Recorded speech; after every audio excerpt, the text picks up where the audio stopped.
Hey, what's going on? Chris Selim here from MIXDOWN Online, and today we're going to talk about pre-production. That is a very important part of music production.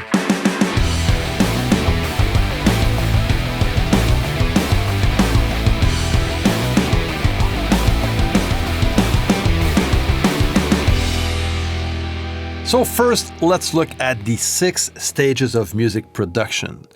First, we have songwriting or music composition, which in my opinion is the most important stage of music production. If you don't have a good song, I don't think you have a lot. Then comes the pre-production stage / arrangements. I kind of see arrangement part of pre-production.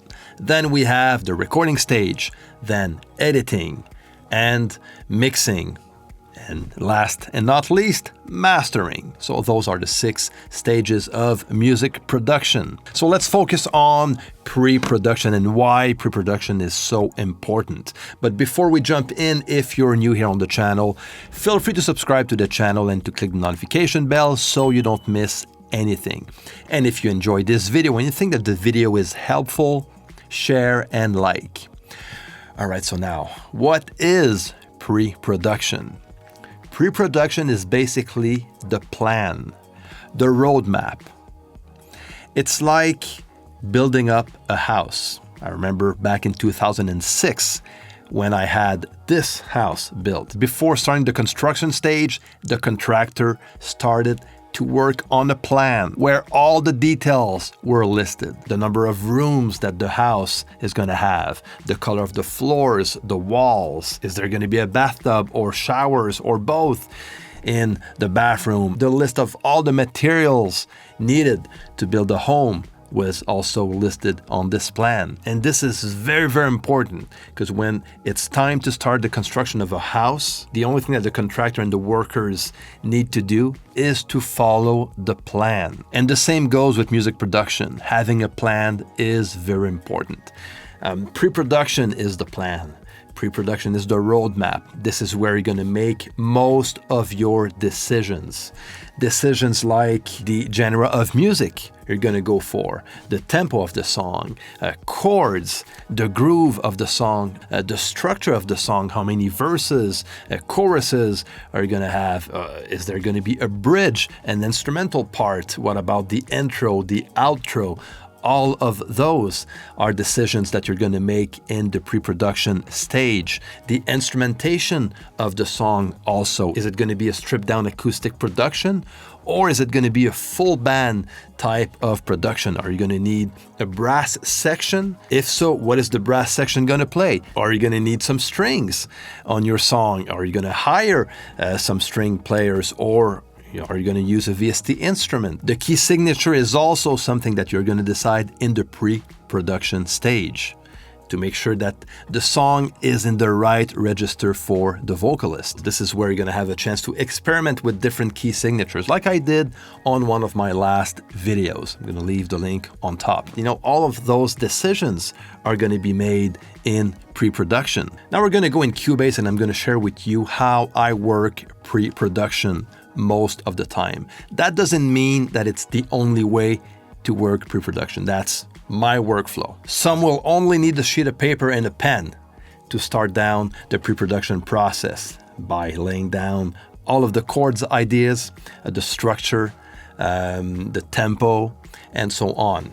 Everything on a sheet of paper, then go on a DAW and finish the rest. In some other cases, like for a band, for example, pre-production can be live in the studio, with a click track, just playing the song, working the song out, the arrangements, and recording the full band all together. And that can be a pre-production also before doing the official recording. And in my case, I use my DAW a lot to work pre-production. So let's dive in CUBASE and let me show you what I have here. So this is how my pre-production session looks like in CUBASE. So first, I have on top my markers track, and if I open the markers window, I have listed the structure of the song. So I know exactly where the intro starts, and also the verse, first chorus, verse 2, and so on. Okay, everything is listed on that markers track.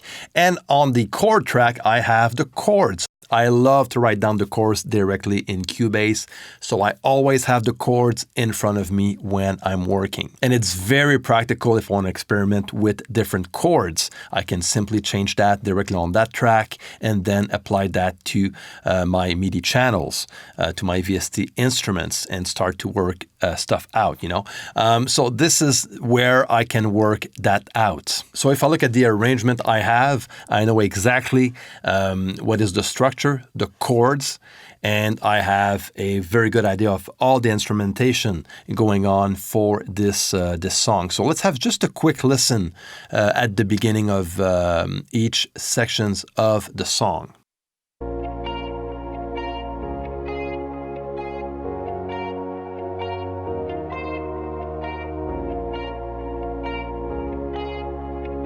All right. Then if we go to the verse.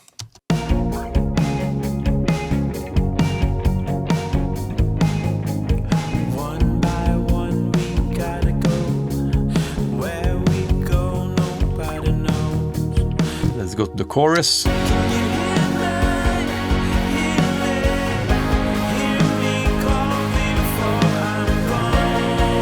Then we have a second verse and then a bridge.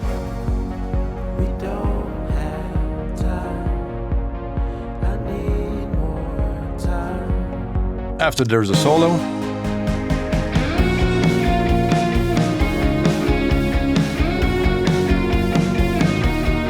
And chorus, and then we have the end.